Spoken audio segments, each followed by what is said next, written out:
Après plusieurs semaines de blocage, l'Assemblée nationale de la République démocratique du Congo s'est prononcée en faveur de Denis Kadima, expert électoral de 60 ans, pour la présidence de la Commission électorale nationale indépendante. Une décision jugée partisane par les églises catholiques et protestantes qui demandent à reconsidérer cette nomination car le nouveau président de la CENI serait un proche collaborateur et partisan du pouvoir exécutif.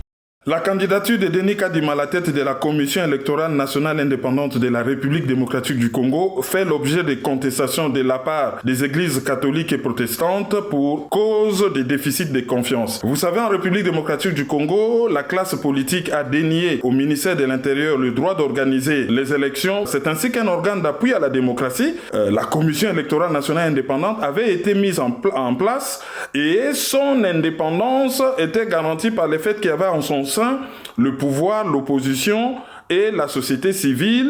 L'opposition qui se compose des catholiques et protestants, les deux plus grandes confessions du pays, les députés du camp de l'ancien président Joseph Kabila dénoncent un passage en force sur fond d'une dérive dictatoriale. Elle lance un appel à la mise en place d'un front pour des manifestations intenses dans le pays. L'objectif est de faire reculer Félix Tshisekedi qui est censé investir Denis Kadima par une ordonnance.